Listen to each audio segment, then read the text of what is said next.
I always cut lines. Bro, come I on. don't know why people waited them. You always cut lines? No. Do you really? Just most of the time. That's such a dick move.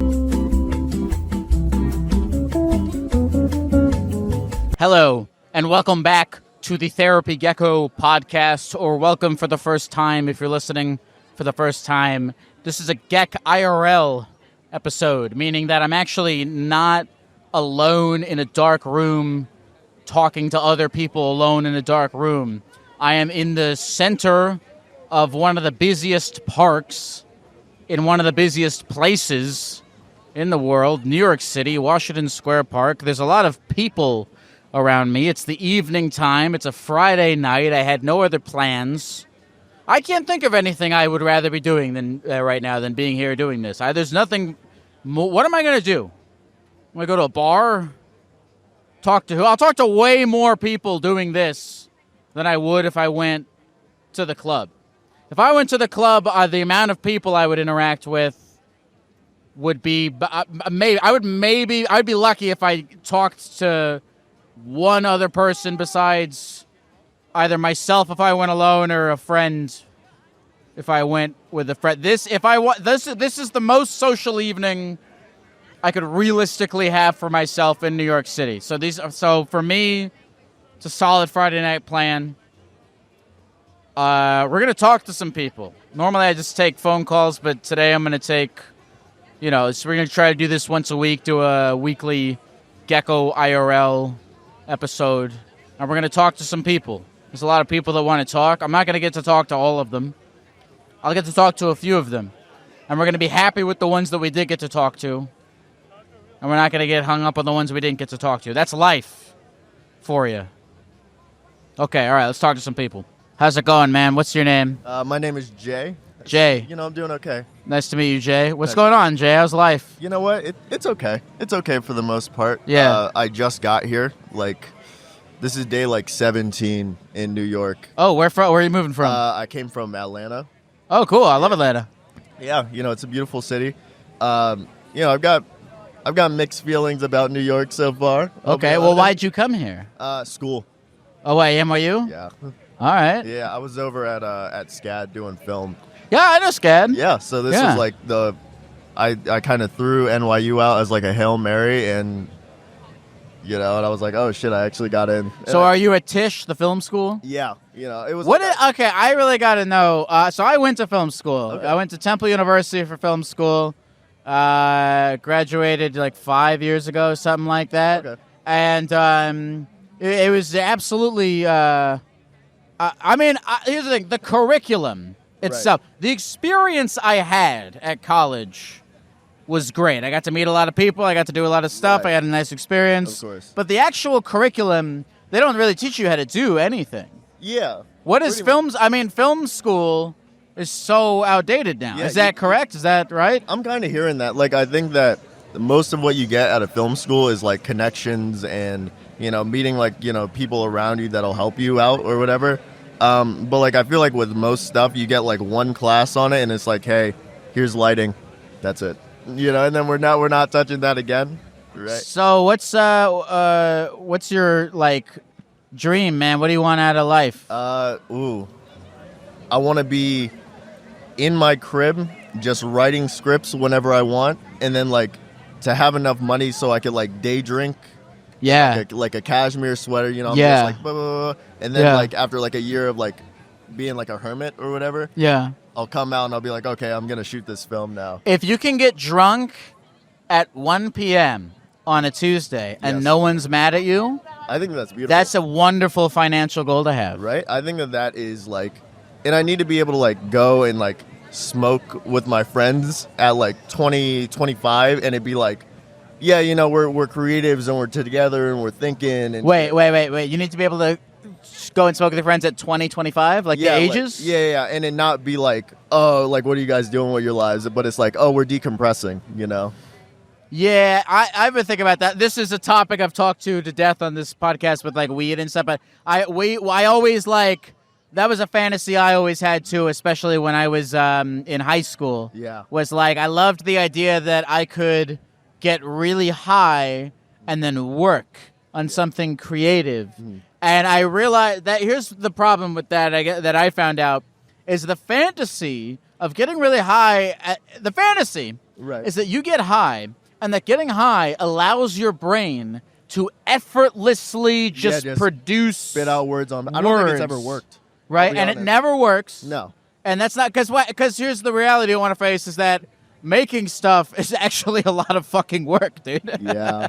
It's a lot of work, and some people are good at like getting really high, and it makes them more creative. And I've come up with good ideas while I was stoned, but I've never. It's not a consistent, like an end all be all. Getting high to come up with ideas is one thing, but you should. I don't believe in getting high to execute ideas. Like working. No, it's not a good way to execute it. I've always, and you know what's funny is I never learned this lesson. You know, I'm 27. I've been getting high for almost 10 years. Right. I've been editing videos for like 14 years, something like that, and the whole time.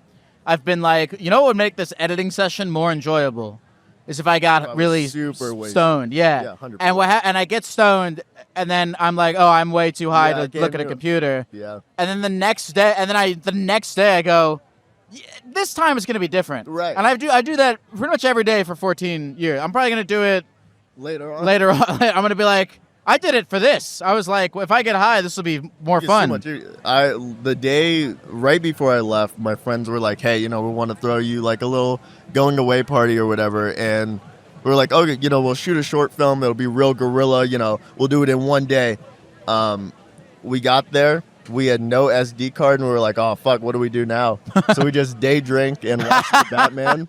That was literally the whole fucking plan. And you know what? That's okay. You know what? That's okay. And and there were like other ideas pitched around. We were like, oh, we could use a different camera. Or we could, you know, and we were like, oh, you know, nah, we can't do that. Let's just drink and watch the Batman. Your name is Jay? Jay. How old are you, Jay? I'm 20. All right, cool. But here's the thing. It's important to learn. It's okay to bail out. Yeah. Sometimes you got to learn when to bail out. I didn't come up with this, but I was watching. Shout out this guy, Dr. K. You know Dr. K? He's like a YouTube guy.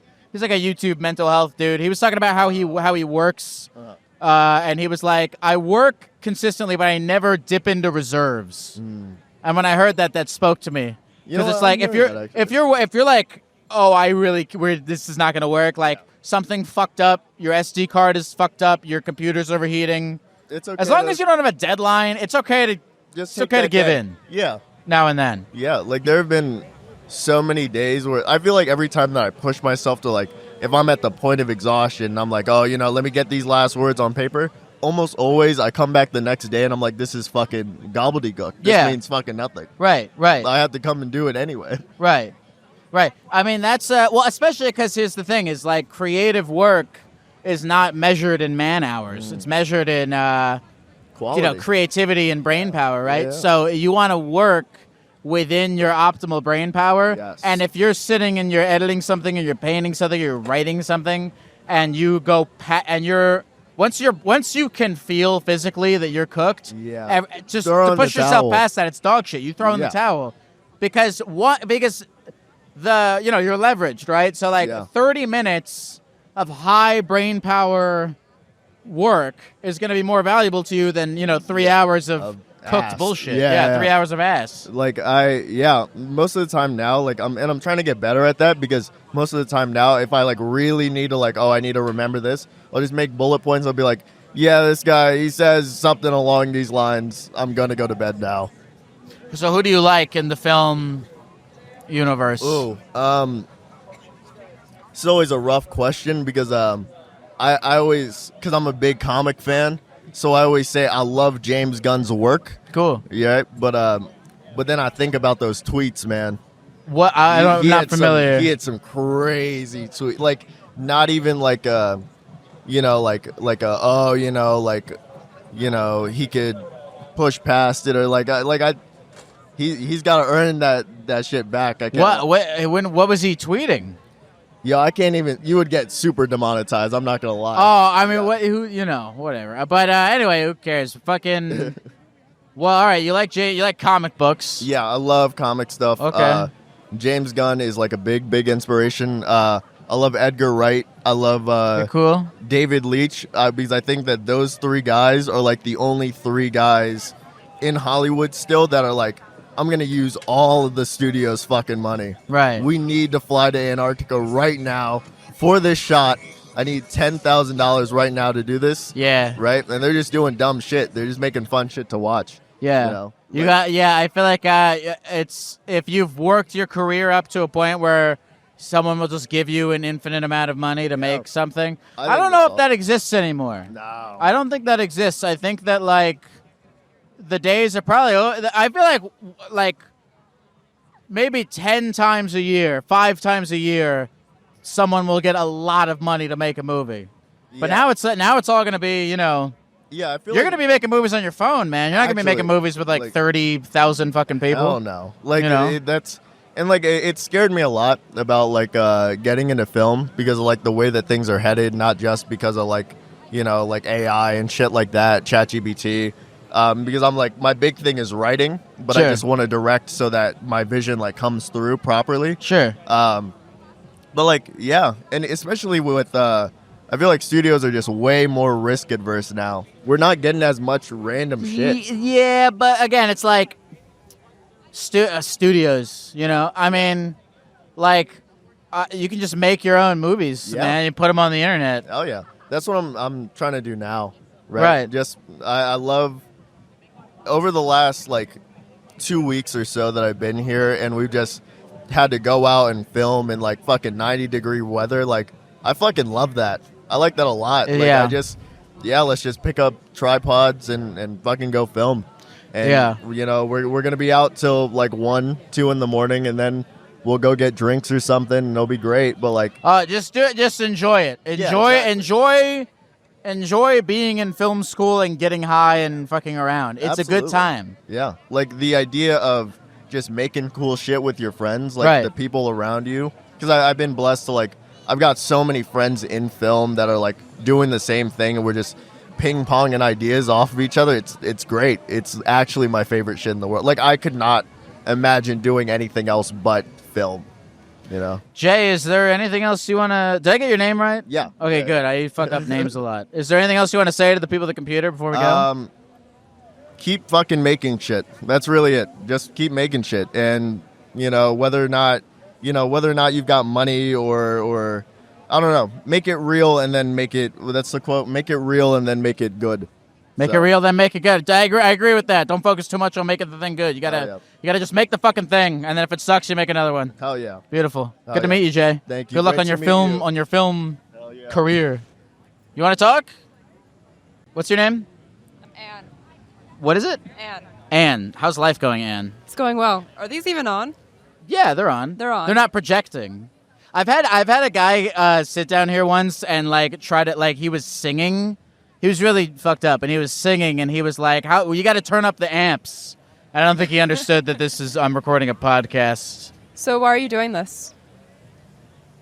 I'm gonna try to give you a really good answer to that. I'm gonna look into my soul for the truest answer to that question. Why am I doing this? I'm doing this for am I saying this word right? Myriad. Yeah. I'm doing this for a myriad of reasons. Okay. One, it's my job. What do you mean it's your job? It's how I make a living, is I make podcasts. That's most of the reason I think a lot of people do a lot of things. Two, it's really fun. It's a great way to meet new people and experience. You know what? I constantly audit my life. I don't know if you do this, but I audit my life. I think about that I only get to live one time.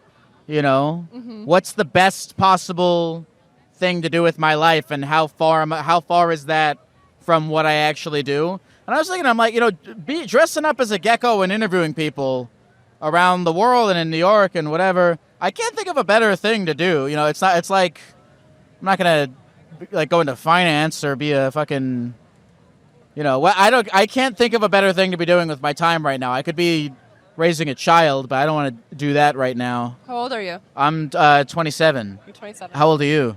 I'm 20. Very cool. What do you do?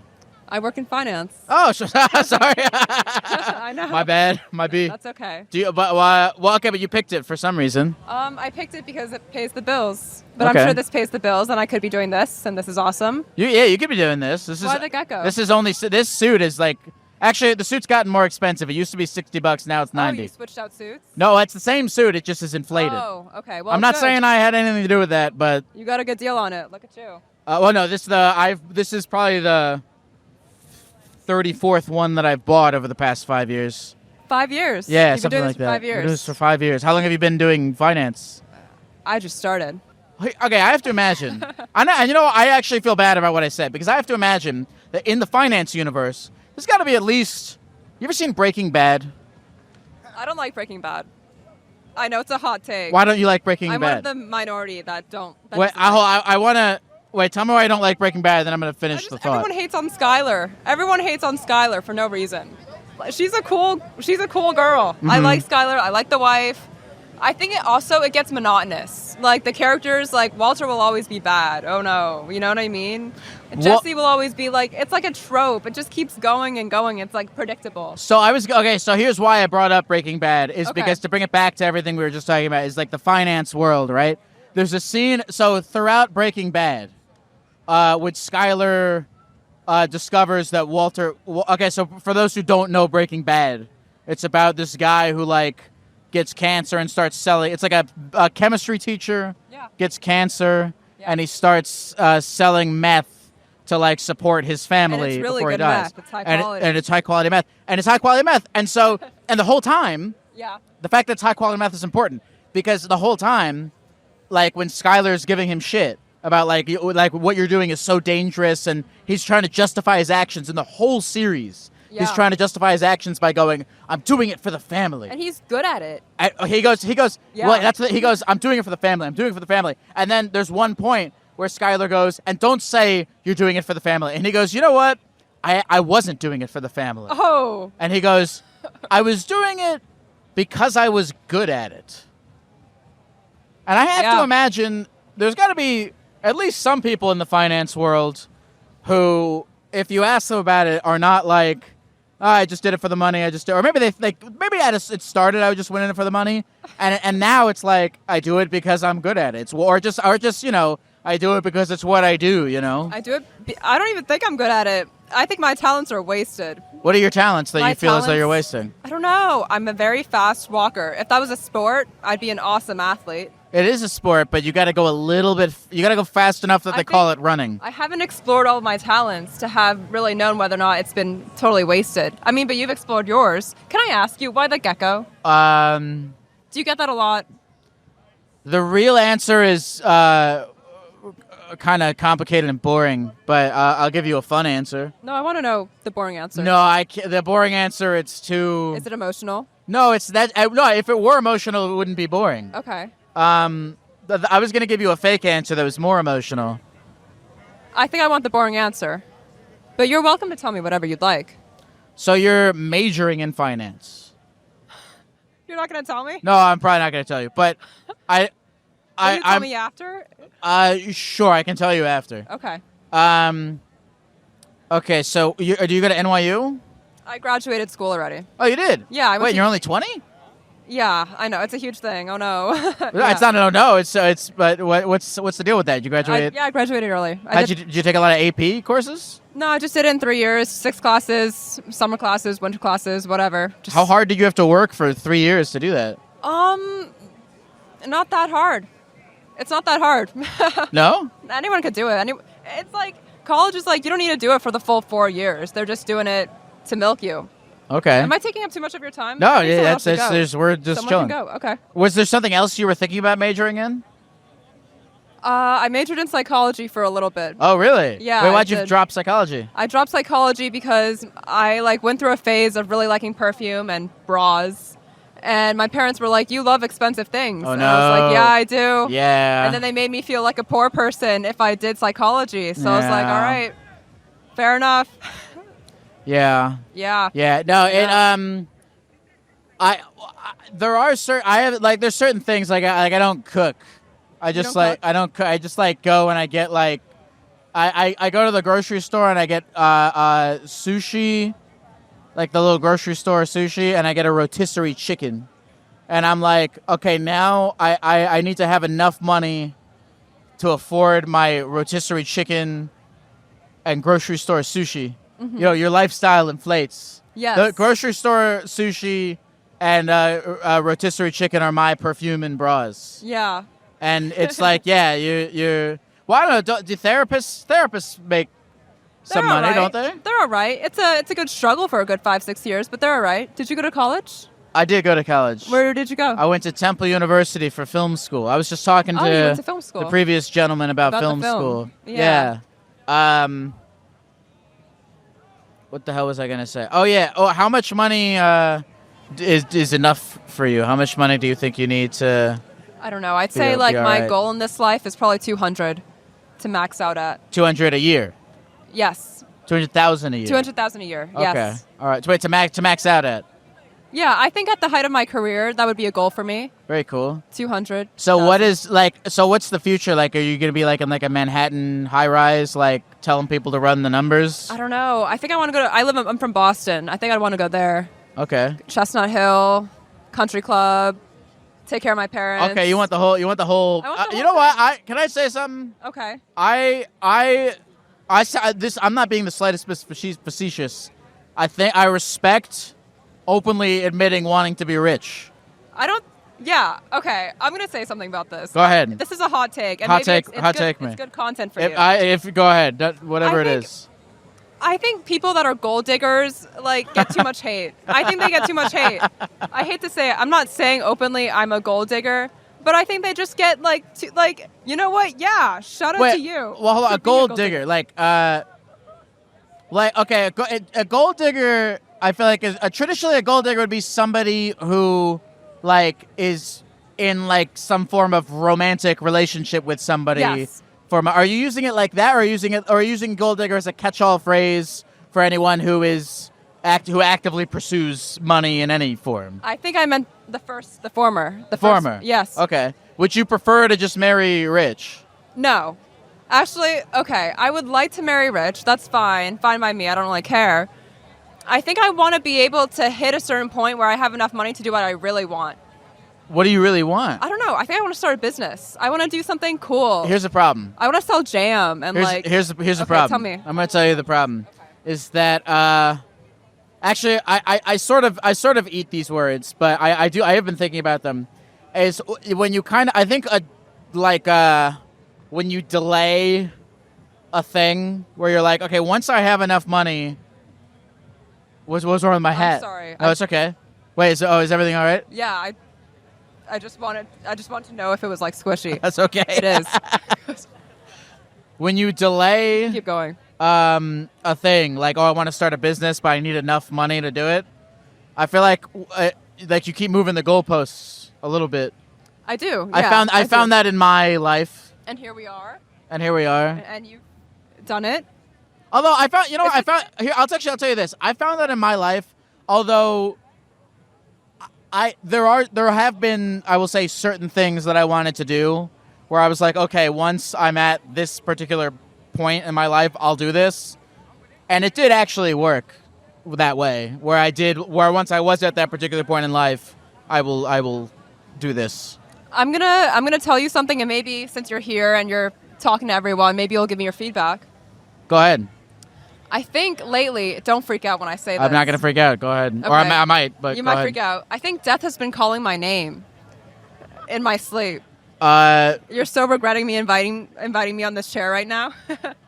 That doesn't freak. Tell me what your thoughts are on that. It's very funny to hear you say that. That might freak me out because all I fucking talk about on this podcast is existential anxiety and death Okay, and whatnot. perfect. Found the right place. But why is death calling your name? Oh my gosh. Ever since my uncle died, like earlier this year, shout out to him, it was just like, I kind of felt it creeping up on me. Like sometimes I'll have like still moments and you can really feel time and like Yeah. the lengthiness of it, but also how fast it's going. Yeah, it's a little You know? terrifying. And I feel this sense that there's like death looming over me, almost like a cloud looming over me, and it's death and it's calling me. and it's saying, "Are you gonna pick up the phone?"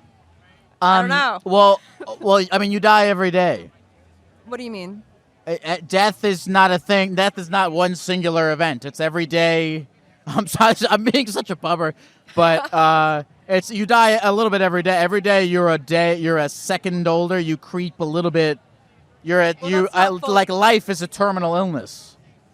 Yes. It's such a. I gotta stop being so I think nihilistic. That's fair. But I think that's fair. But okay, when you say death is calling your name, does that mean like you think you're going to die soon, or you've just been thinking a lot about death, or you want to kill yourself? I don't want to kill myself. Okay. It's not a suicidal thing. I'm not. Okay. I'm not suicide. It's Okay. not like a depressing thing. Okay. But it's just like it's more like I can kind of see an hourglass. Yes. And the sand is sifting down. Oh, yeah. And every minute I can feel the sand sifting down. And it's like part of me when I first felt this, I felt like so angry to have been given the gift of life. Right. And like how good it is and sweet and amazing and lovely. Yeah. And I almost felt like betrayed.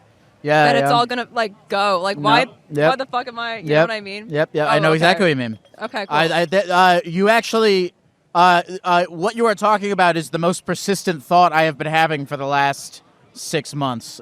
Well, do you enjoy your life? Sometimes I do. Sometimes I'm like, sometimes I hear death. Sometimes I feel what you just described. I feel death calling over me, and I'm like, we had a good run. Let's just get it over with. You know? Want to know something? Yeah. I was on Reddit the other day. I love Reddit. And I was on Reddit, and this one guy is asking his grandfather, like, what does it feel like to grow old, to age? And the grandfather says to him, it's like taking a shower.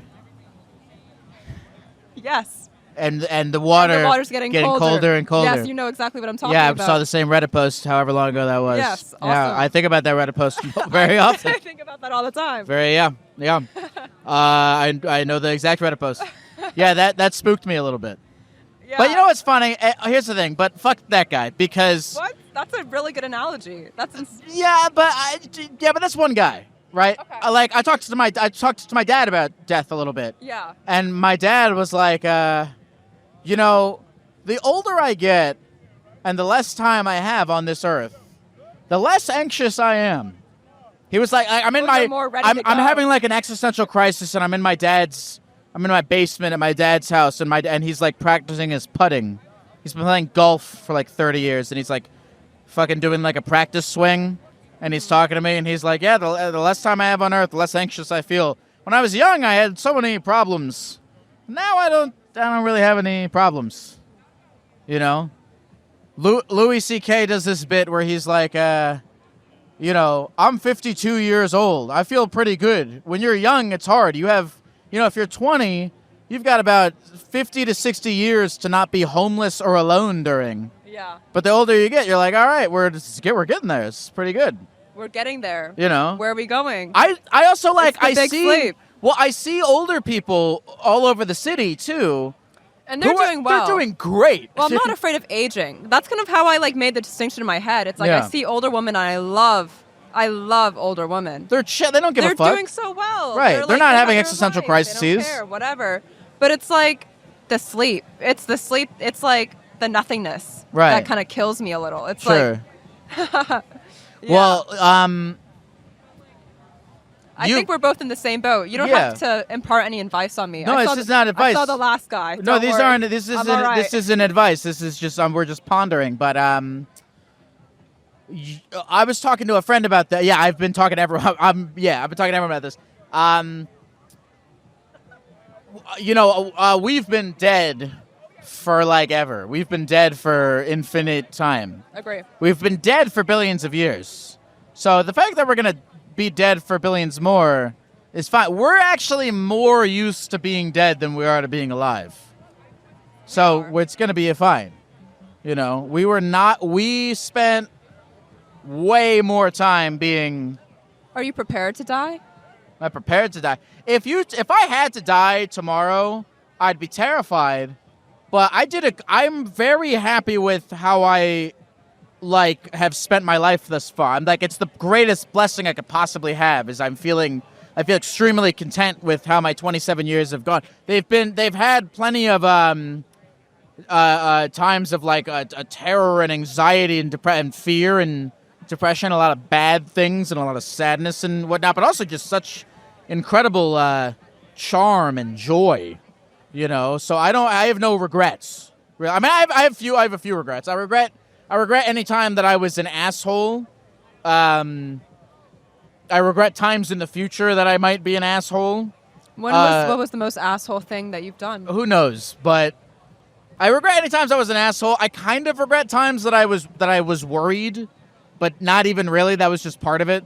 I mainly regret times I was an asshole more than I regret times that I was worried, because the worrying was part of the journey. The journey. Yeah. Do you have any regrets? I mean, yeah. Do you have any regrets? I think I have a few regrets. I'd say, yeah, anytime I've been an asshole. Oh, God, I'm such an asshole. But when were you an asshole?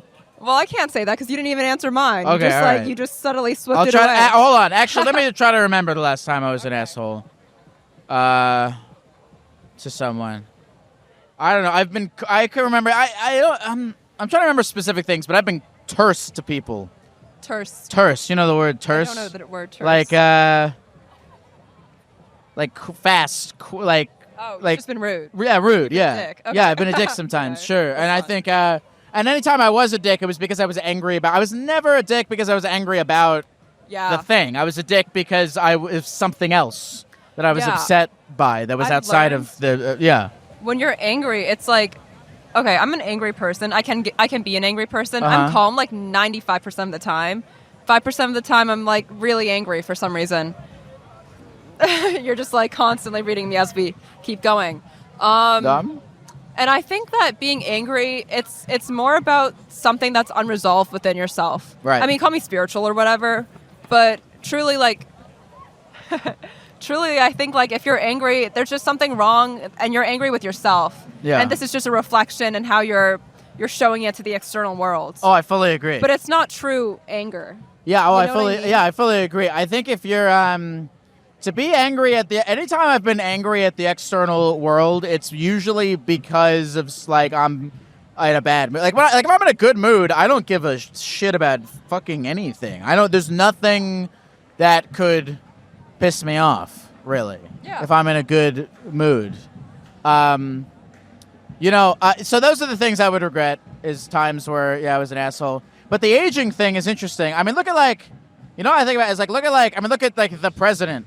He's like 79 years old or whatever. He's still going. He's 79 and he's acting like, I mean, for better or for worse, but he's acting like he's just never gonna die, you know? Yeah.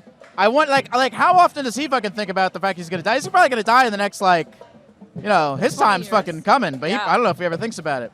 Or look at Bernie Sanders, right? He's like 83. Yeah. And he was just on stage at Coachella. Is that Coachella? Yeah, he was at Coachella. He was on stage at Coachella to talk about, all of his things. And he's still working. He's still doing things. I don't know if he was at Coachella. That's actually so hilarious. But, anytime, it's funny, the people who are having existential crises tend to be younger people. Older people are just chill. There's like 75-year-old dudes at this park just reading a book. Yeah. They're going to die soon, and they're not thinking, I'm going to die soon. They're just... I think the more you grow old, the more you kind of accepted it, and you don't care. You're less carefree. Yeah. Yeah, like your dad. Yeah, I think my dad is... I think he's kind of accepted it. He's kind of grown. I think so. Yeah, I think so. The shower's gone cold, and he's like, all right. I'm sorry, no offense to your No. father. Well, I don't think his shower has gone cold. That's why I don't necessarily agree with the shower The thing. shower analogy, Yeah, the shower. I don't think his shower has gone cold. I think he's enjoying life. He likes the water. I was hanging out with my uncle yesterday. He's like 60-something. We were talking about... I made this... people who listen to the podcast might know that. I made this video about, having an existential crisis and death, and I was talking about all these things. And my uncle saw it, and we were, talking about it. And I was talking to him, and I was like, what do you think happens after we die? And it was like, I don't know. I'll figure that out when it happens. It was like the second I asked him was the first time he thought about it. Yeah. Was actually it was as if the second I asked him was the fourth time in his entire fucking life he'd ever thought about it. He didn't even consider it. He didn't even consider it, and I'm like, that's insane to me. I've been considering it ever since I was a little girl, Yeah. actually. It's spooky. Maybe I've always just been like that. Maybe I'm just too in my head. Some people, they don't consider it at all. I know. guess your uncle's one of them. I And know. That's incredibly lucky. Don't you? You know what's funny is sometimes I'll meet someone like that. You're Like a carefree person. yeah. You meet someone and you're like, You've never. How have you? You've never had a problem. How can you be a conscious being, even if you have the best on paper quality of life? I don't know how you can be a conscious being that's never experienced some form of like a profound sadness. And maybe I'm being projective, but you meet people like that, right? Where you're Do you like, think you've a never lot? thought. Do I think a lot? Are you a big thinker? Yeah, I'm thinking all the time. I'm always thinking. I consider myself. It's weird. Sometimes I feel actually very carefree, and then other times I feel very anxious. Do you think a lot? I think all the time. I'm Does trying that- to think less, though. I think it might be beneficial for me to think less. How's your? Maybe for you, too. I'm also trying to think less. Yeah. Yeah. There's pros and cons. Yes. You know. I was talking to. Yeah, there's people I have in my life who I don't think they think a lot, but they live, and they're telling me you should think less, and I'm like, it's probably true. There's an optimal amount of conscientiousness to have. When you were younger, were you always thinking a lot? Yeah, I remember a time. I think this is a rite of, and you probably had the same thing happen. This is a rite of passage for all crazy existential people. Is everyone? Can you remember a time where you maybe like woke up in the middle of the night and you went into your parents' room and you were like, yeah, I remember this when I was a kid, like growing up. You wake up, you go to your parents' room, and you're like, Mom and Dad, I just realized that one day I'm going to die. And I remember my mom going, oh, but that's not going to happen for a very, very long time. Did that happen to you? Yeah, that's happened to me a few times. Yeah. Yeah. Do you talk to your parents about death? Oh, my God. I told them what I just told you. Death is calling my name, Mom. Do you think I should pick up the phone? And she's a very religious person. I come from a religious family. And so we had a priest over one time. And she pulls him aside, and she like says this in the most like ominous way possible. And she's like, my daughter has a little problem. Can you just bless her for a second? And he's like, bow your head down. And he like does a prayer over me, and he blesses me. And that was that. And then she's like, all right, you're good.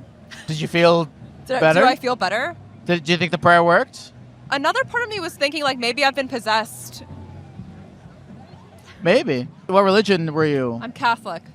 Do you still identify with Catholicism? I go to church. Yeah, I believe in God. Really? But I'm open to other, debates and interpretations. Wait, of whatever. so as someone who thinks a lot about these existential topics and about death and whatnot, how do you think about them through the lens of your religion? I've actually never. That's a good question, and I've never thought about the afterlife. You know how I No? interpret it as lights out, lights off. You're done. It's over. I've never really considered the idea of a heaven. I think we created a heaven so that we can feel better when our people die. Yeah. But I personally, I don't think I'm embarking on that. I don't think that's going to be there for me. You know what I mean? I think we're all kind of like, it's over. I believe in God in the sense of there's something cosmic, there's something watching over us for the time we're alive. Oh, okay, you think there's something watching over us. Yeah. What do you think that is? I think it's God. I think it's a God out there. Like an entity? Yes. Like a monolithic entity, like it's controlled by one... Yeah, and you can pray to it. You can ask him for whatever. So you believe in like a traditional omnipotent? Yeah, omnipotent. Omnivore? I wouldn't... Okay, I'm not God-fearing. Some people are like, oh, I'm a God-fearing woman. I'm from the South. No, you can't... Fearing God is stupid. I'm not a God-fearer. Right. I mean, shout out to anyone who is, but that's just not me. I believe that there's something watching over us. And I believe that if you ever need something, but it can't be material. I'll tell you how I pray. Maybe that'll be easier. Tell me how you pray. I'll tell you how I pray. I don't ever ask for like a material object or for something to happen. Like if I want to study for a test, I'm never like, oh, I want an A. I'm asking for, I want the knowledge or I want the discipline to study. If I wanted to pass a job interview, I don't wish to pass the job interview. I wish that the interviewer has kindness and compassion. Sure. I wish that, I've had well-rested sleep. You know what I mean? Yeah, it's the classic, God, give me the courage. The courage to... Yeah. Yeah, it's like you don't want the things. Give me the things to take on the things. Yes, But exactly. do you believe that there is an entity that is receiving those prayers and bestowing those things upon you externally? I think part of it is the entity, and I think part of it is by me saying it out loud, it gives me, like, you know what I mean? Like a sense of, like, assurance that I can do this. Okay. Part of it's like a confidence thing. Part of me is saying I've done my due diligence to pray, and whatever happens, happens. Do you believe in like a morality-based afterlife? No. I don't believe in good or bad people either. Yeah, I don't either. I think that's a dumb thing. I don't either. Only I don't believe in that because of from a deterministic point of view. It's so like black and white. Like, Right. You're good, you're bad, you're a bad person, you're Right. evil. Like, that's stupid. And I've Yeah. been called a bad person many times, and I don't know. I just don't think that's a very accurate way to portray people that are very complex. Yes, I agree. I think it's because actually, you know what sucks about being all like spiritual and peaceful and stuff is that it's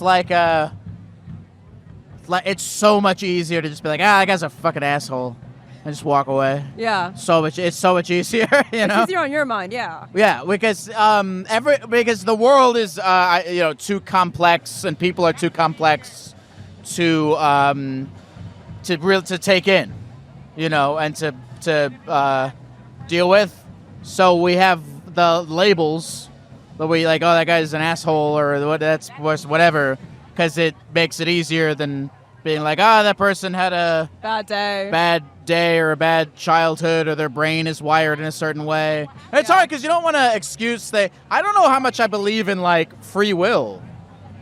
Okay, tell me more.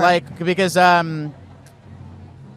you have your fucking you were born to your parents with your own brain, and you can make decisions, but how much of your decisions are your own, really, if they're influenced by so many factors outside of yourself, like who your parents were, or what your brain chemistry is like, or where you grew up. Do you disagree? I don't know. I haven't given much thought to it. I'd say I do believe in free will, and I'd say we're only so much. There's like a threshold in which we're influenced by other things. At some point, it's just who you are. You know what I mean? It's just I don't ever listen to my parents, unfortunately. No, Maybe I should. Do they? What do your parents think about like death? Do you talk to them about it in terms of like? Are they like? Well, they're do they Catholic. feel cold showery? I never asked. I don't want to talk to them about the cold shower because I don't want to freak them out. Sure. Because then they're gonna send me to like another priest. You know what I mean? Do you still go to church? I haven't gone in 2 weeks. I will go when I'm moving around right now, so it's a little tough. What do they do at church exactly? Because I grew up going to synagogue, and because at church, I feel like a guy gets up there and he speaks in English, and he says a bunch of stuff. And in synagogue, it's all in Hebrew, and I'm like, what does this mean? And they go, shut the fuck up and keep reading. And I just remember, like, we would sing all these songs. I have all these Hebrew songs, like, stuck in my head. I don't know what any of them mean.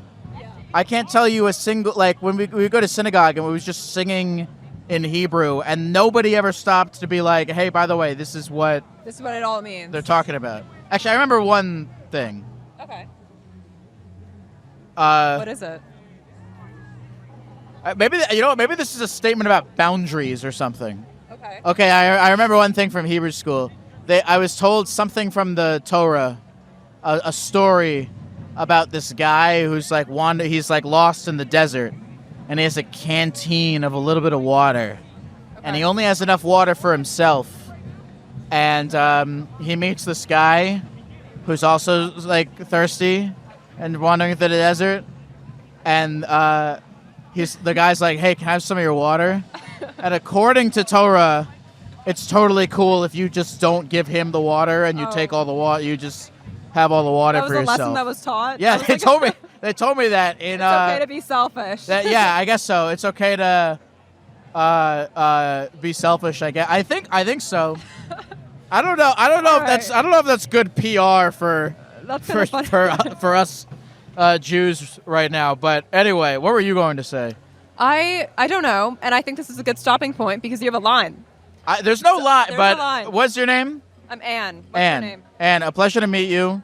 What's your name? My name is Lyle. Lyle. I will see you around the universe. How are you, my friend? Hey, what's your name? My name is Judah, Judah, nice to meet you. but I go by Strut as an artist. Strut, what's up, Strut? How's life? What's going on? Man, honestly, it's okay. I've been having trouble with my work-life balance. You know what I mean? Tell me more. Well, so I work as an artist. I sell my art here in the park, and I'm a college student. I'm home for summer break, and I also am taking some summer classes as well, all asynchronous and online and whatnot. And there's a lot of other things that I have to do to upkeep my life, like taking my meds or going to therapy or, going to a regular doctor's appointment, taking care of chores around the house and whatnot. And I've been having a hard time juggling that and still doing what I feel really proud of and doing like my art really well, or to the highest level of execution. What do you feel really proud of? I feel proud that, I feel proud that I can make a piece of art that somebody connects to and that brings somebody joy. And I feel like I can do that a lot over and over. And I've proven that I can do that a lot. And I am so willing and open to continue doing that in whatever way. You know, I study new media, so I'm exploring all of these different avenues to go down. And it is a little overwhelming at times, you know, and it gets in the way of like maintaining regular relationships with my family members or my friends or the people that I love, you know. And honestly, like, yeah, I guess my question would be like, how do you balance your work life? Like, what do you schedule? I know you have a unique situation, but I'm looking to get into a similar one. Oh, how do I balance my work-life schedule? You balance your work-life schedule by having no life. I mean, listen, man. Listen, brother. I'm single with no kids. Gotcha. You know, I go on long walks at 2:00 in the morning. You know, I don't have anything else to do. But if you enjoy going on long walks in the morning, that's fine. Like no, I'm sorry, it's not. No, at 3:00. Yeah, 3:00. Yeah. But that's my point. Is like if that's what it brings you relief or joy, or like I'm down to be single and unmarried if that means that I live a happy life and I don't have to work a job that I hate or X, Y, and Z. You know, marriage and kids and a family and whatever. It would be great, but it's not like necessary for me necessarily. You know what I mean? What's necessary? Sure. Wait, for so me? So what's the life part? So, you know, relationships with like I'm 20 years old. I'm a college student. I still live with my parents, you know, and there's some tension there, especially because, you know, I've had problems with my parents and my family in the past, and like. Sure.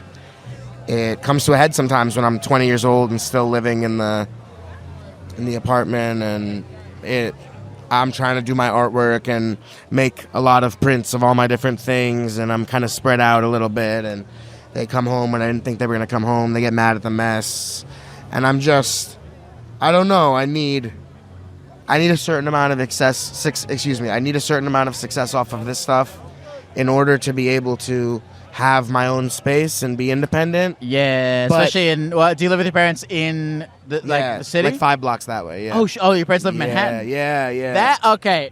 Here's the thing. You know what? You know what's funny is normally in a situation like this, it's like I feel for you trying to get out, even if you have like if you have a bad relationship with your parents. Like your parents don't like hit you or anything, right? No. Okay. All right. Because here's the thing. Look, normally I'd be like, if your parents, you have a bad relationship with them, I understand wanting to get out. But if your parents live in motherfucking Manhattan, dude, if your parents live in Manhattan, my advice to you is, I swear on my life, in no other situation do I ever say this, but. If I were you, I would suck it up and live rent-free in Manhattan for as long as you possibly can. live with your parents rent-free in Manhattan until you are 45 years old. Isn't that the thing that makes sense to do, right? Like, that's the thing Like, that bro, I if should your do. parents lived in, like, fucking New Brunswick or whatever, I get, but, like, Get out of there. dude, live rent-free in Manhattan as long as you can. Honestly, like, I'm trying to get... Here's my plan. You ready? I am going to get rich and or famous. Okay. Very young. Very soon. Oh, okay. All right. And then I'm going to have enough money to buy an apartment of my own in this neighborhood. And I will continue to be a local, and I'll have, like, a nice little one-bedroom. Bro, that's way too much pressure. Yo, You know how much man, money you but- need to but buy can I an tell you apartment in this something? neighborhood? Can I tell you something? I don't feel the pressure. I just know that it's coming. I genuinely all the way trust that it's going to come. Maybe it won't be when I'm super young, and that's fine, and I'm prepared for that, and I have backup plans. All right. But I genuinely, like, I'm not worried about success coming to me, whether or not it's going to... I'm not worried about whether or not success is going to come to me. I'm just worried about when and how can I make sure that it's what I actually want and how I want to present myself to the world. Sure.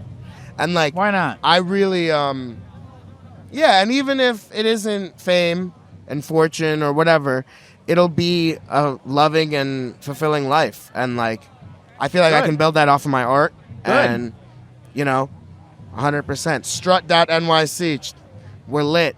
I think that's great. And by the way, I actually this isn't woo woo. I know we were just woo woo for the last however long, but I don't think this is woo woo. I think this is actually I don't know anything about biology, but I do believe this is like of the mind, empirically, like manifestation, right?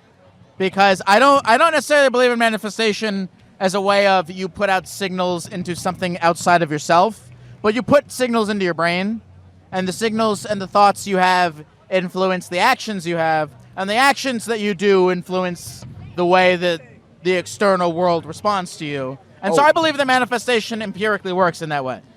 And, yeah, I agree with that, and I want to add on to it as well. Sure.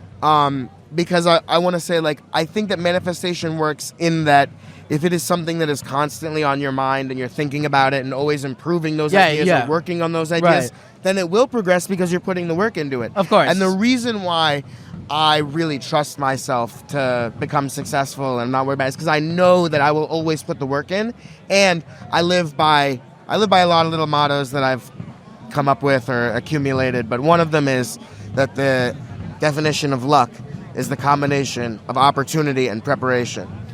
Okay, I believe that I do believe that success is a combination. Yeah, sure, it's a combination of having I said luck. Well, yeah. Success Right. is a combination of having some form of inherent talent. You have to have some form of inherent talent, some form of work ethic, and like a lot of luck. And a lot of luck and by the way, a lot of luck comes in many forms. Luck comes in the form of, who your parents are. Luck comes in the form of, just like... Yo, I was general prepared in my things. daddy's nutsack. You know what I mean? I had the opportunity, and I beat all the other sperm in the race. You beat all the other sperm. You got exactly. Yo, everybody starts life out on a win. But I will say that, like, I think success does require a lot of luck. Like, I think it requires a lot of luck because That's why I make my own luck. Because here's the thing. The benefit of living in Manhattan, Lower Manhattan, and the reason why I should stay here as long as possible is because of the proximity to opportunity. Because it's all happening right here. And so if I'm constantly preparing and then going out and inevitably I know the opportunity will show up, all I got to do is pounce on that opportunity and I'm lit. I'm not worried about... Because here's the thing. Whether or not you make the $50 million that you need to buy an apartment in fucking, Manhattan, whatever. If I got $100,000 and a good reputation for selling art for that much, I could get an apartment within a year. In Manhattan? Within a 1.5 mile radius of where we are right now. Okay, well, numbers aside, who gives a shit? That's not the point. The point is, the reason I'm not worried about you is because in the pursuit of these things, you'll probably have a lot of fun, and you'll probably meet a lot of people, and you'll probably make a lot of things that you're proud of.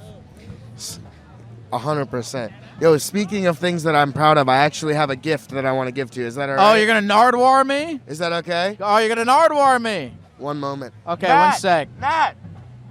One moment. Okay, I'll talk to the audience while this is he's calling upon a man named Matt. Oh, what'd you make?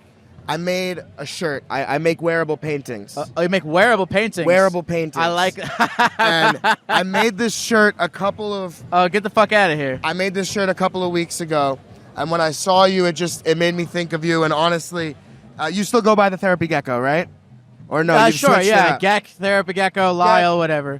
Whatever it might be, it not only fits your color, but it's a person who is in pain, but not letting that pain define them, and is scratchy, but is finding beauty in that scratchiness. And I love street art so much, you know, and I because I grew up in this neighborhood, it's been a big part of how I've grown as an artist. Yeah. And so stuff like this is really important to me, and especially like this is a form of street art, and what you're doing right now, and like being on the street and making art and making these videos and interacting with these people, and I love it. You know, I study new media, and this is very, very inspiring to me. Thanks, so man. I want to give you this shirt as a gift. Thank you, man.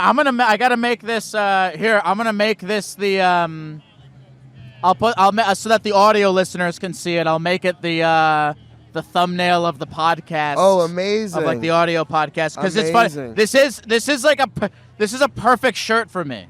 It's a green guy with it's a green man in a state of existential dread. It is such a perfect shirt. Thank you for this. This is awesome, pleasure. man. Yeah, beautiful. Yeah, and I make a lot of shirts. I made the one that I'm wearing right now. So what is that? So we just had a whole long, crazy talk about existential bullshit. What is this? This seems very existential. So this is one of my favorite pieces that I've made recently. It's based off of a painting of the Rapture of St. Paul. What is the Rapture of St. Paul? What's the story? It's one of the saints. He got raptured. He went up to heaven. That's about the extent of its relevance to the piece, honestly. Wait, you made a whole thing about the thing? You don't know what the thing is about? No, I mean... okay, sorry. What's the relevance of the piece? I spoke too soon. The point being that in Christianity, there are these conflicting beliefs that every human being is flawed, and also, on the other hand, Jesus will take responsibility for all of your sins, and God will see you as perfect. Right. And so it's kind of tearing between this, like, perfection in God's eyes and imperfection in the real world. Right. And so kind of the meaning of this is that as Paul gets closer to heaven, it's easier to see him. And as he is closer to earth, things are more muddled. It's not as black and white. It's not as easy to tell what is what. Uh-huh. And so that was the meaning of this piece. A lot of them, some of the pieces are more complex. Some of the pieces are more simple and striking. This is definitely one of the more striking ones, but people really like it, and they've been... I've been out here. Technically, I'm not allowed to sell apparel in the park, which is why I don't sell apparel. I don't sell T-shirts. Guys. There's a guy walking around selling just wine out of a cooler, and there's people selling. There's no laws in Washington Square Park is like. Okay. There's no law. Nobody has a permit except for me. I have a permit. If anyone asks. Oh, I'm sure. There often are, not often, but sometimes there are park cops, quote unquote, not real cops, but park enforcers or park rangers or whatever. And they do come, because it's a historical landmark. So they come around and they tell you, oh, specifically this, you can't display a price, you can't do a T-shirt, you can't put the T-shirts on display, you can't sell lighters. They got to be super bored to do that.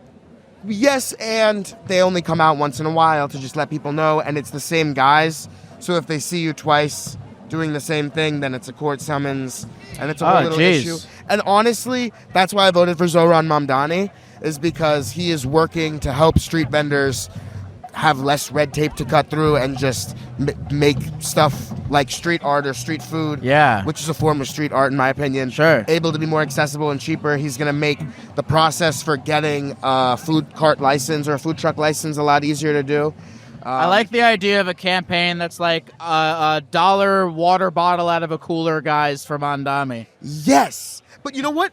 The dollar water bottle guys, the ones that keep it cool especially, they hold this park on their shoulders. I like the idea of just 50 of them in one room. Oh, yeah. They're probably a voting block, dude. I bet that there is the king of the $1 water guys, and he's like a political boss, and he tells them who to vote for. Yeah, you think they're all in a network? Like, how do you get into that? I bet it's you know what? I bet it's relatively lucrative because you can buy, like, if I go buy like a store brand case of water, it'd be like $5 for 30 of them. That's $25 a case. That's pretty good. Excuse me, sorry. That's all right. That is pretty good, but also is like, you have to take into account your time, right? Like if you sell, let's say 5 bottles of water, let's say you sell a bottle of water every 5 minutes, which is pretty good, right? You're making $12 an hour minus what you spent on the bottles. So let's say $9 an hour. It's not great. And honestly, it's not super fun. I see the guys who do it. They're not having a great time. I love them. They're my coworkers, honestly, because we all work in the park together. But I can tell it's one of the less fun jobs to have. How often are you out here? I am out here 6 days a week, but one week on, 1 week off. So I come out for 6 days, and then I retract for 6 days. What do you do? What do you do when you retract?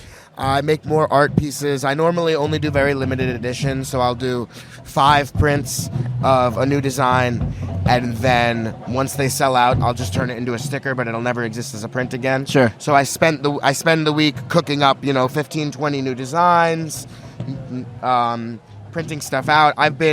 Because I'm still very new to this, I'm like in my 2nd month of doing it, so I'm still like upgrading all of my stuff. I'm about to have my stickers laminated so that they'll be more scratch and dust proof and whatnot.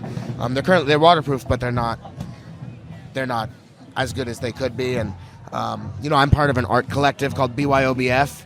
Shout out Perry Mason. Shout out Oxa here. What is BYO? Hold on, I'm gonna guess. BYO. Bring your own best friend.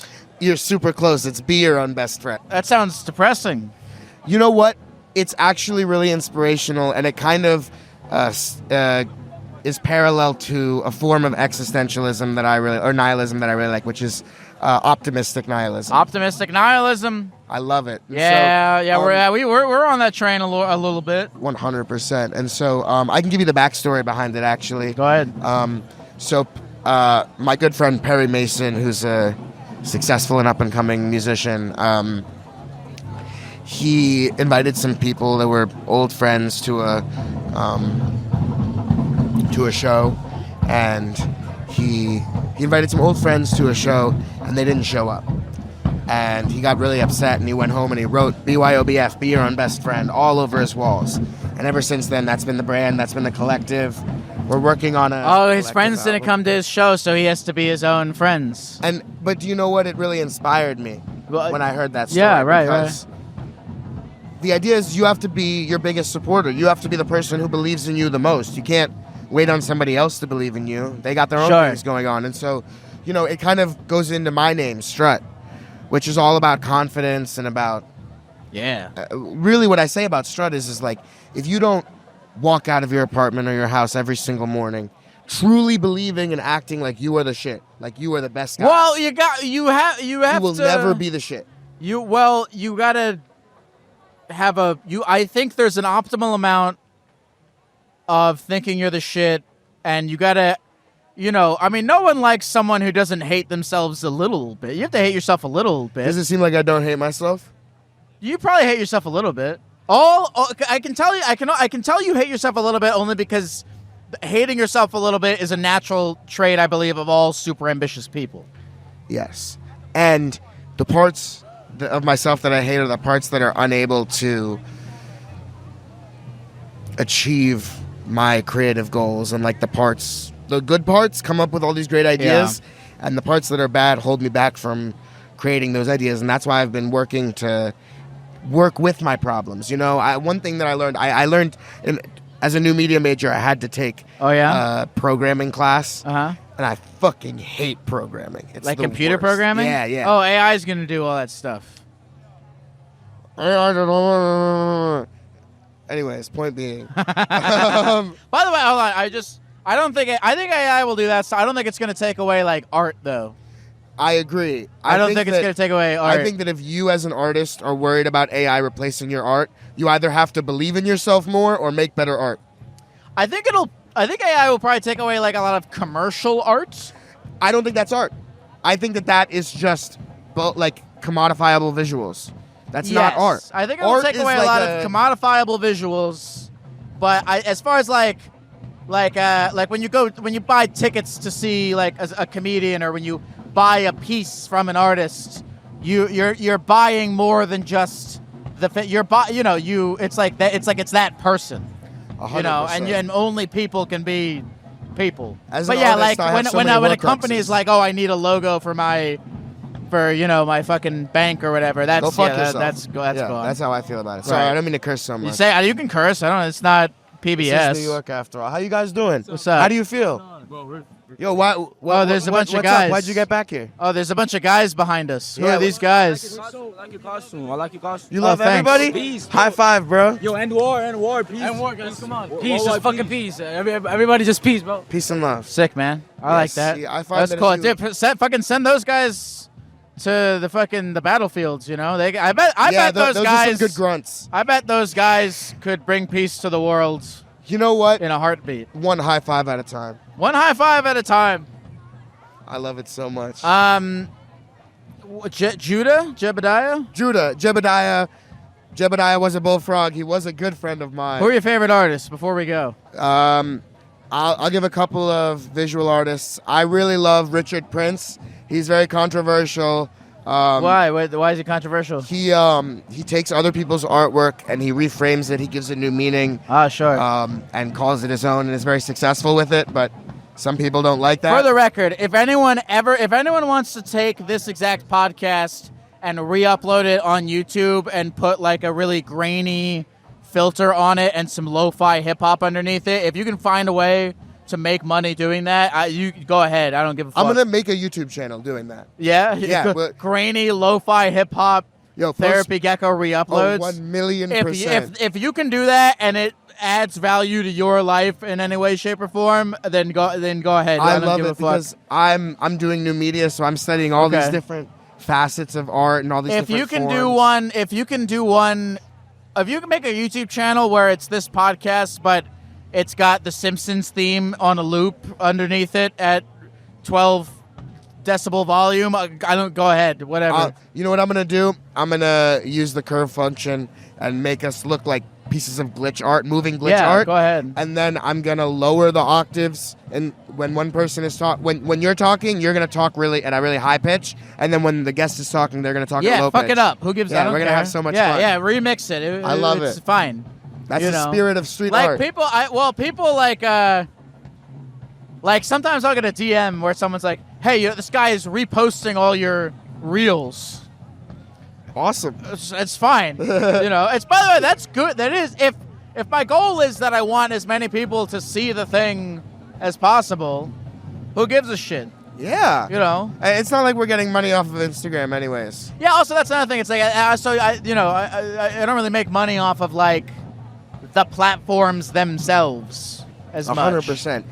You know what I really like is like YouTubers participating in edit culture.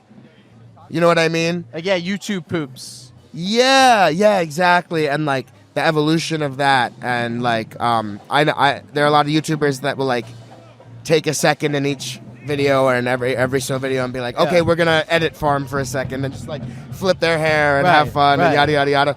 And they always watch and repost and like the and it just creates the edits and whatnot. And it creates a sense of community and gathering, and like that's what art is all about.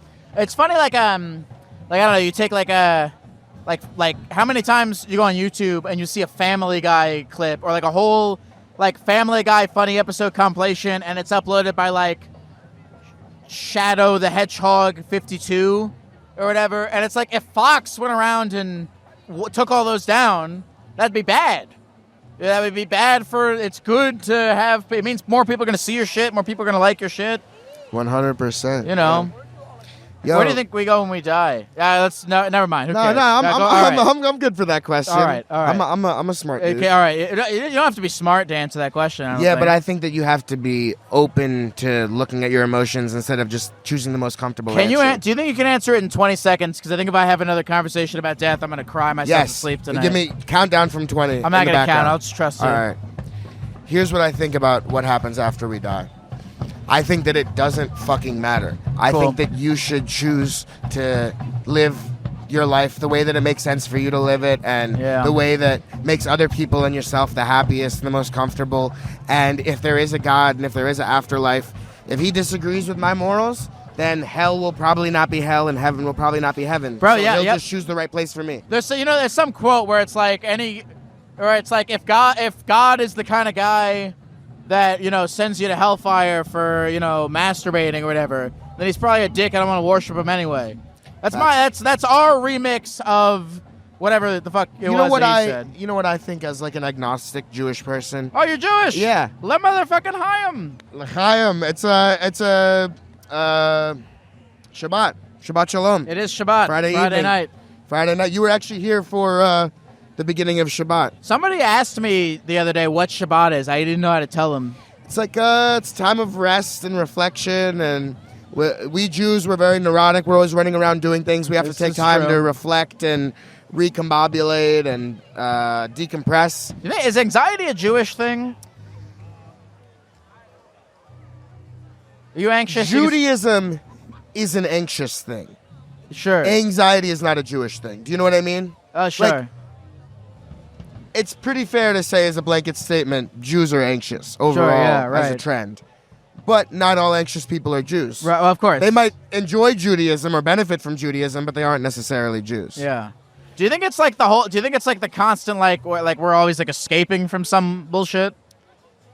Yeah, and I think that that's life, you know? That is We're life. escaping and we're confronting, and we're escaping and we're confronting. That is life. Because doing all of one or all of the other is not fun or productive or healthy. You know, Yeah, I one thing agree. that I learned while I was tripping on shrooms in Yeah. my grandma's hot tub.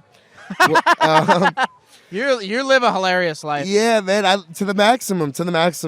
Your grandma has a hot tub. Does your grandma live in Manhattan too? No, I was about to say if your We're not grandma that rich, bro. has a hot tub in Why Manhattan, would I be in the park, bro? I'd If be in the you're- hot tub. I was about to say if your grandma had a hot tub in Manhattan, you just gotta No, she lives in. Excuse me. get in that. You gotta get in that will. She lives in upstate New York. Okay. But I was tripping on shrooms with my best friend, and I was in the hot tub, and I felt like this warm blanket of sunlight, but then the cool, but also the hot water, and it made me realize that like life is about balancing things, and like if little is good, more must be better, but not too much, you know, and all of these different things, and I realized that like yes, there are the things that I enjoy, but I have to balance them with things that I have to do that I don't necessarily enjoy, in order for them to mean anything. You know, if everybody loves each other all the time, then love doesn't mean anything because it's just the norm. Yeah, I agree. There is a balance. You can't just like. need hate or hell in order for love or heaven to exist. Yeah, I guess that's true. I agree. I agree with you in that. And it's kind of what we were just talking about a little bit with like the labeling people and whatever. You have to have a little bit of. You have to because again, if you're like all peaceful and spiritual all the time, you're just gonna. If you're like all peaceful and spiritual and conscious all the time, you're gonna be incompatible with the actual world that you live in, which is going to the grocery store sometimes and taking shits and saying hello to some guy shit in the sometimes. grocery store? You know what I mean? Like you stop at stop sign. Like you don't live in the Man, ethereal plane, so you gotta be personally- balance it out a little Me bit. personally, I do my best to live in the ethereal plane every day. That's too much. Yeah, but I live in everybody's the different, ethereal man. plane all day, but I don't like it. One of these days, I just want to be like I like when I'm not in the ethereal plane. Well, what I like to do is I compartmentalize. So I'll live in the ethereal plane some days and then work so that I can live in the ethereal plane on the other days. Like I think I was pissed off about something stupid. I was pissed off about what was I pissed off about? You got to be like a gecko, man. You got to let it flow off your back like water. No. I like being pissed off now. It's good. That's very Jewish. No, it's not. I promise it's not Jewish. Here's what it is. Here's what it is. Okay, Let me tell you why I like being pissed Tell off me, sometimes. tell me. It's because like the last, all right, here, let me tell you something. So, there's a bit of a bell curve, I believe, to consciousness, and at the beginning of a bell curve is like every little thing pisses you off, like very low amount of consciousness, like you're just getting pissed off by everything. You're like, oh, the fucking line is too long at this store. I always cut lines. Bro, come I on. don't know why people waited them. You always cut lines? No, Do you really? just most of the time. That's such a dick move. Why do you cut in lines? Okay, you ever seen the here's why I cut in line. Is That's because I can't defend you on that at Here's all. Here's my take. That's Most of the horrible. time, it's a mob anyways. Like, if it's like a really organized line and it's big and it's moving fast, fine, right? And that there's things going on. But, like, for example, like, when everybody's just moving towards an escalator and it's people are forming a line, fuck that line. I'm gonna just go on the escalator. Like, Okay, all right. If I'll tell you this, if I'm in a situation where there's a big crowd and we're all getting something like we're getting into an escalator, and I see that the most optimal way for me to exist in this formation, and that's the goal that we're attempting as a crowd to make it a clean formation. If that goal requires me to be in front of this guy, I would do that occasionally, sure. But if I'm like okay, we're like in line at a fucking taco stand or whatever, I'm not gonna cut the fucking taco stand line. No, that's not what I'm talking about. But, like, for example, have you heard of the chat and cut? Yeah, it's a Larry David thing. You chat and don't cut. know. No, I think that's an amateur move. Amateur move. I think that. No, I'm serious. I'm dead serious. The chat and cut is an amateur move. What do you do? What do you do to cut lines? Here's what you do. You stand there as if you're not online on your phone, and then when the line moves forward, you step forward. No, that's such a dick move. Yeah, I no, it's a dick move. highly disagree with that. And here. You want to hear some examples of where I've used it? Because I don't use it everywhere, but I'll give you some examples. And All you tell right. me if you think it was a dick move. Sure, yeah. The British Museum. Okay. We were online to get into the British Wait, were you Museum. was it in Britain? In London, yes. In London? Yes. You can't do that. You can't. It's Fuck even the worse. British, bro. It's even worse. You can't go to a foreign country and start being Yeah, a dick. bro, but it's like Here's the England, thing. bro. Here's I the wouldn't thing. do that You know what? Look, I wouldn't do that in Italy. Look, you grew up in New York? Yeah. Okay, so like if you cut in line at some hot dog stand here, I think that would be a dick move. But yeah, to go to a foreign country and start being a dick there makes it so much worse. Bro, the way I feel is like, fuck the British and fuck specifically the British Museum. Bro, come on. Yo. And But it's not. Hold on. But it's not It's about the people, hold on. right? It's you're about not, people. Okay, you're not fucking over the British when you cut in line. Of course. You're fucking over the other people. Okay, but But you're talking about disrespecting another country. No, but I but don't- it's not about the other country. First of all, it's not about the other country. There's other people waiting in the line who want to see the British Museum, and you're not better than them, so you gotta wait in the fucking line. Everybody has timed tickets, and most of the people in that line, I was standing at the back of the line, listening to them, and everyone was like talking about how they were trying to get tickets on the way in. And I told the first couple of people, and then they left to the other bigger line, or left to not come. But then it got to a certain point where it was moving so slowly because every single person was having an argument with them about, I need it. Like, I didn't know that I had to have a time ticket. You didn't mark this properly, X, Y, and Z. Wait, what's another example? I was going to miss Give my me another time. example when you cut in line. Okay, I'll give you another example. I was at a concert, and they had a merch table, and the line for the merch table was crazy long. I didn't want any merch. I just wanted a poncho because it was raining, and it was an outdoor concert.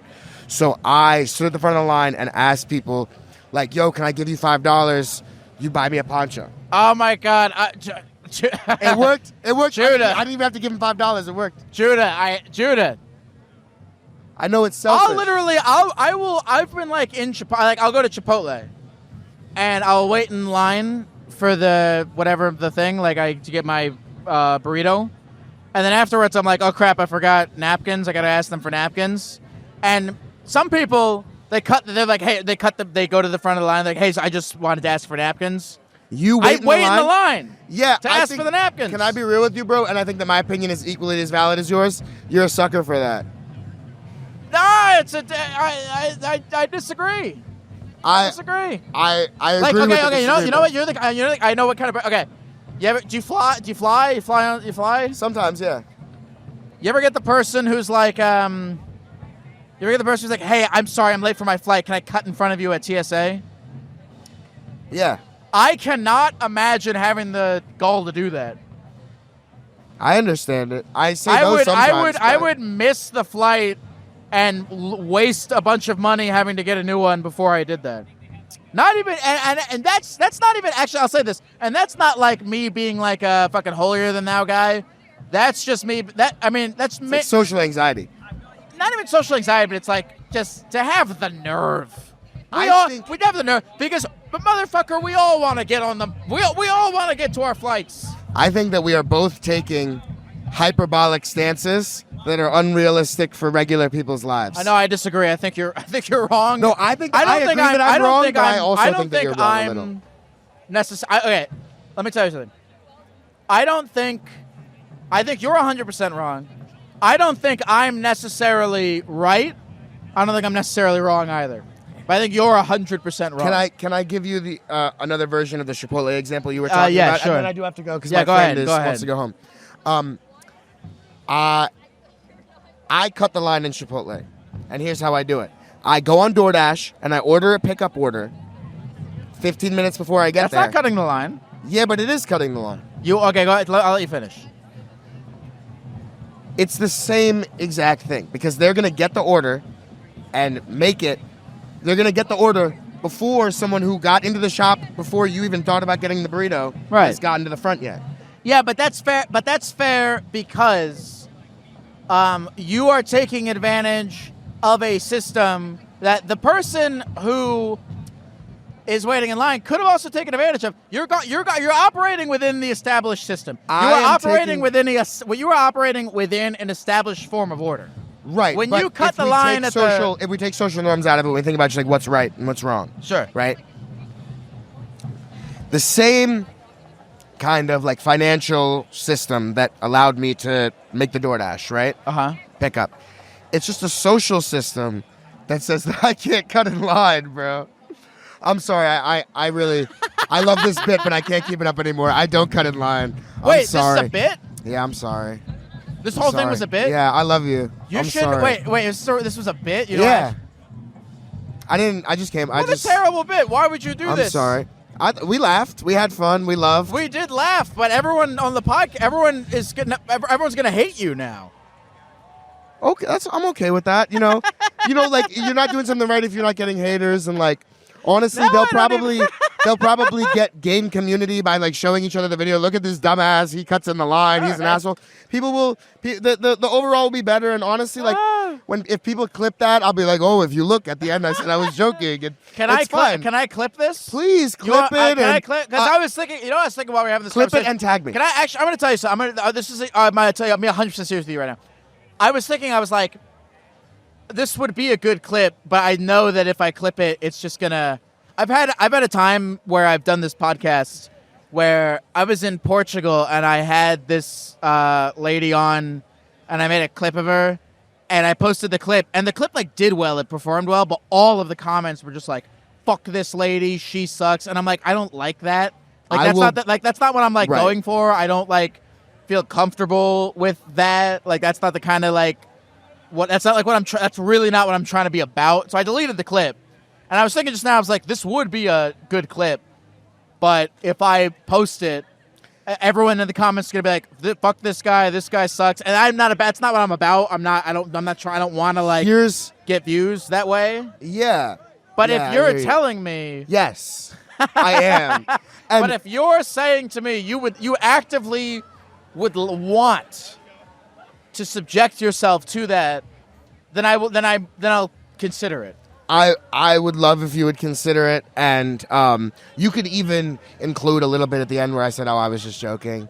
If you felt like that was what you wanted. Okay, like, you know what? Maybe I could. Yeah, or you could put in the description like X, Y, and Z. By the way, he was joking, or whatever. And no one's gonna see that. No one. Of course, but then you can say, "Oh, why didn't you read the caption before you said something?" You know, it's You can all say about you can perception. hop. You can hop in the. You know what? You know That's what? what I'm Here's saying. what we Tag can do. me and I'll hop in Here's the what we'll do. comments. I'll clip it, and then you hop in the comments in your merch thing, Oh, I love it. and then you'll see. But I don't know if that'll work for you. I think you'll get like hate bombed. I think people will get upset with you. You know what? And that's more views for me, baby. I love it. And you know what? Like, if you guys want to go on my Instagram and give me some hate, I love it. Honestly, my only request is just be specific about what you dislike. No, they're never. No, they don't do that. They don't do it? No, they don't. Oh. They don't get specific. They're just like this okay, guy sucks. If you They don't guys, do that. if you guys are not specific, then I will be specific. But that's okay. And honestly, I love everybody, and I do it for the love of the game. I do everything for the love of the game. Judah, Judah. nice to meet you, Judah. Is there Well, anything so else nice you want to to say meet to the you. people at the computer before we go? Yo, follow strut.nyc if you want to see some great, amazing art. Come to the Washington Square Park Fountain. I'm here all the time, every other week, 6 days a week. I rock it, I roll it, I squish it, I squash it. Peace and love. Rock and roll. Nice to meet you, Judah. Very nice to meet you. Take care, brother. You as well. What's your name? I'm Belle. Belle, nice to meet you. Nice I'm to Lyle. meet you. How's life going, Belle?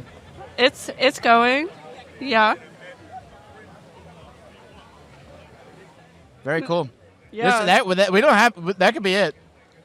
I mean, how's your life going? My life's going all right. How's the whole Gecko thing? So it's fun.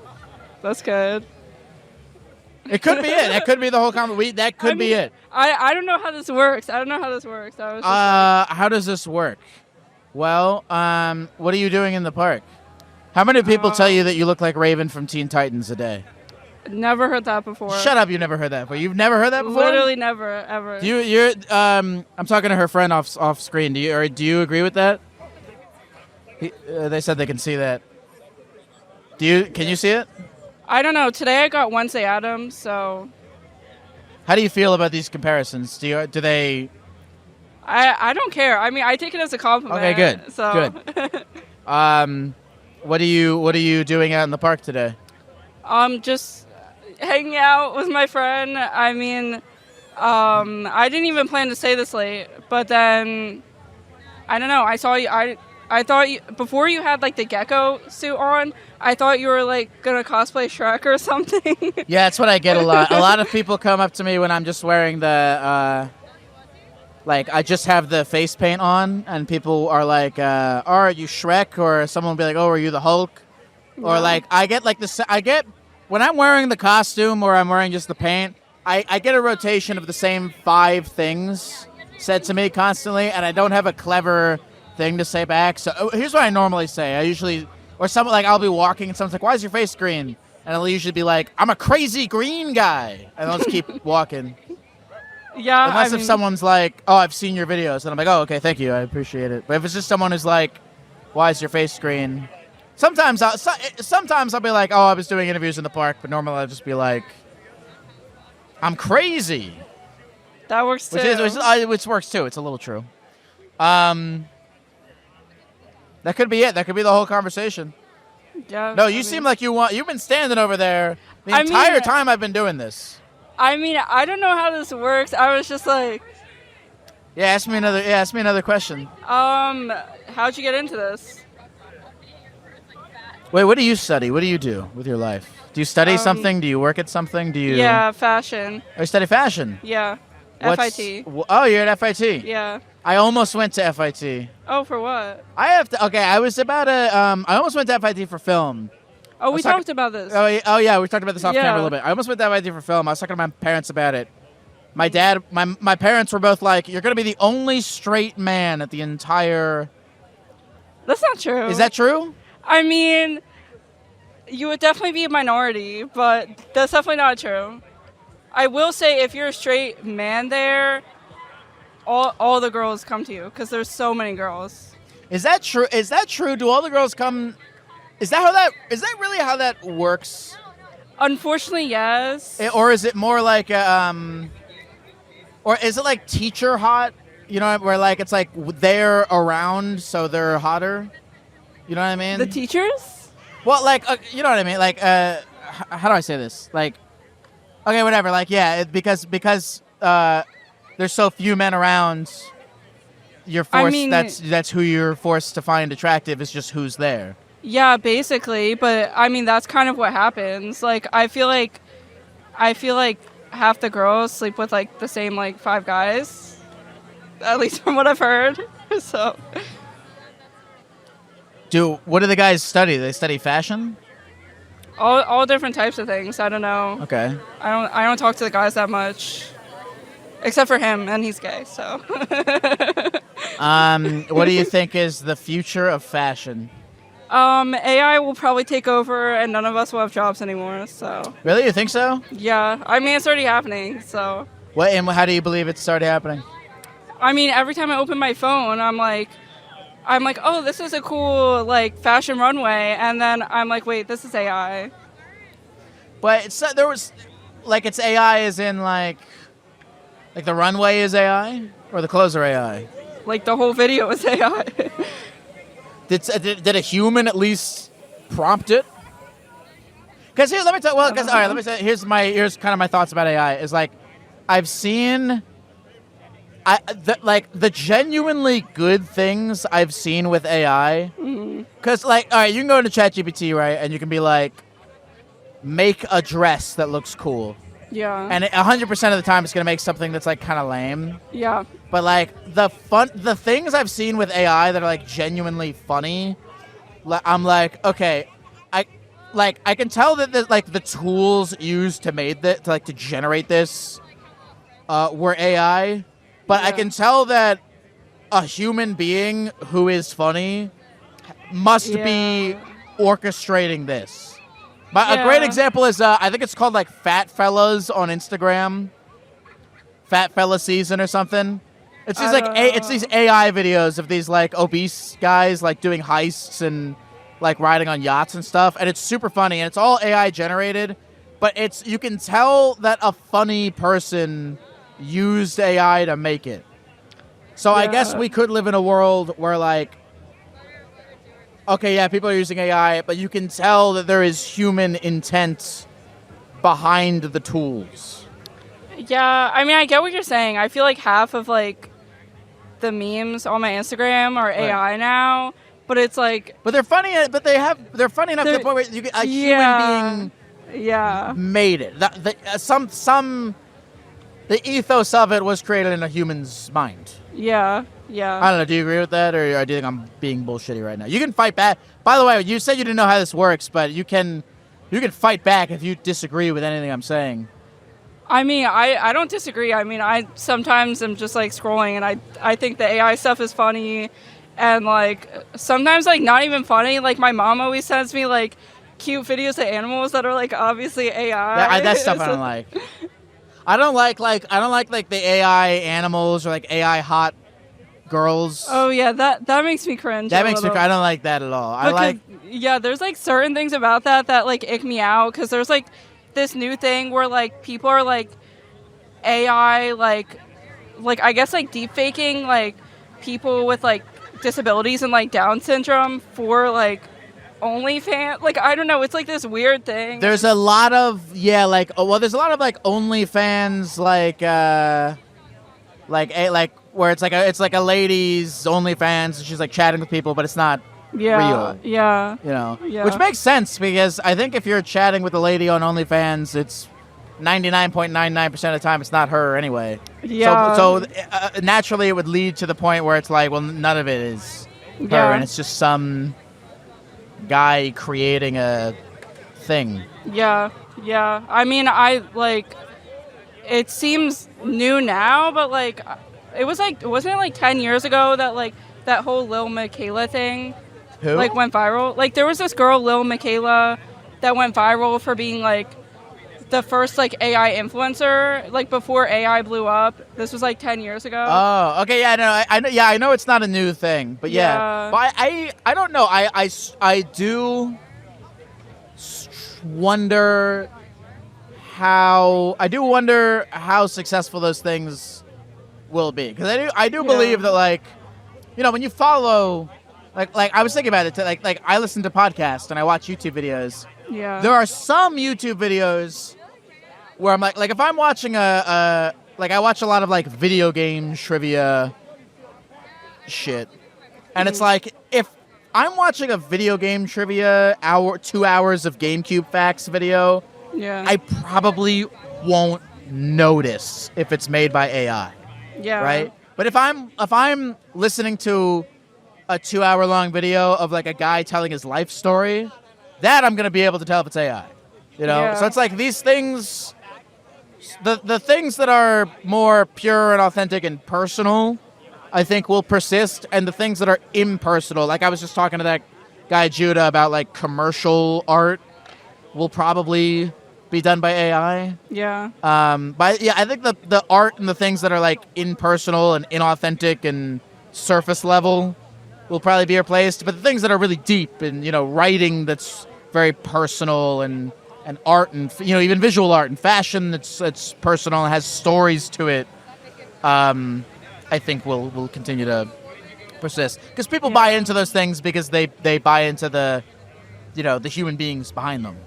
You know, Yeah. when I'm listening to a 2 hour long video about YouTube trivia, I'm just trying about fucking GameCube trivia. I'm just trying to zone out. I'm not really connecting to anything human in that sense. Yeah. I mean, I definitely hope like what you're saying stays true, but like I feel like I've already seen some stuff where like I've seen like these videos on Instagram where they look real and then they're like, oh, by the way, this is AI. Like it's like one of those like street interviews, I guess, kind of like this, and like Sure. it like seems like personal, and then they're like, wait, this is AI, and they're like, look at the fingers or whatever, and I'm like, I didn't notice that at all, and it's kind of scary. So like I hope what you're saying stays true, but I don't know. But the person who's using AI to make the fake video of the person telling the fake story, that's a short-term game. Because Yeah. they're never going to build I don't think you're going to build anything long-term off of that. You know, Yeah. like, because that's just used, like, if you're just using that to trick people, that's not going to be a long, like, I don't think, people listening to this podcast, we're two human beings having a conversation. If people found out that, like, this was AI, I don't think people would listen to this. But what if this was actually AI and they never knew? Yo, that would be quite a long con. I guess it's Yeah. true. I guess it's true that people, like, this whole thing could be AI. Because like it's like you don't technically have to be like, this is an AI podcast. So there could be like podcasts and videos out there that are all AI, and they're just so good But that no if one you're ever doing, knows. but I think if you're doing something in the long term, people will find out if it's AI. Some you people know. are really committed. I mean, if people can be like serial killers and like never get like found out until they like they die or like ever, then I don't know. That would be just such a psyop you'd have to do. I guess, right? Like, also, I feel that way with like music. Like, a lot of people are using AI to make music, but people don't buy into music in terms of like the tracks themselves, right? People buy into the artists. yeah. They buy into the personality behind the music. They want to see the tour. They want to, you know, connect with the story. They like the brand or the aesthetic that the artist is getting into. And it's like, Well- you could probably fake someone out for a couple years, right, to be like an AI rapper or whatever the Yeah. fuck. But like, I don't think you can. I think that stuff will probably exist, but I don't think it's gonna wipe out the people who are authentically attempting to make art as human beings. Yeah. I mean, there are like AI artists, but they're not like people know they're AI.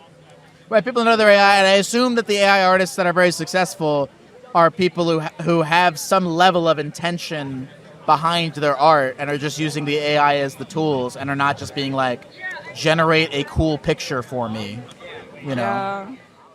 I mean, I don't know. You never know. With the future, I'm just like, You know what we gotta. You know what's your name again? Belle. You know what we gotta do, Belle? What? We gotta live in the present. Yeah. I As mean, best that's a we good can. point. Well, Belle, that rhymes. That's. This is it. This is the end of the podcast. Okay. Is there anything else you want to say to the people at the computer before we go? I don't know. Have a great day. Thank you all for listening to the Therapy Gecko podcast. My name is Lyle. I'm a gecko. This was fun. You were here the whole time. Yeah. Who did we talk to? What was the name of the first lady? Anna? No, the first guy was Kai. Was it Kai? No, it was Jay. First guy was Jay. Then it was Anna. And it was Judah. And then it was Belle. First time in my entire life I've remembered the names of everyone who's talked on the show. Maybe. It's impressive. That was a good gang. We had some good conversations. What do you think? You were standing there. Did you enjoy it as a bystander? Yeah, I mean, a lot of the stuff I heard, I was like, this is interesting. Yeah. Good enough. All right. Thanks for listening. Geck bless. I'll see you around the universe. Oh yeah, on Friday. What? This is coming out Sunday. Oh yeah, this week I'm gonna put out my Tijuana video. So go look out for that. I'm a gecko. Everything's gonna be fine. Everything's gonna be fine, Belle. This is a long outro. I should just end it, right? It's your podcast. All right. You can make it as long as you All want. right. All right. It's gonna be over in 3, 2, 1.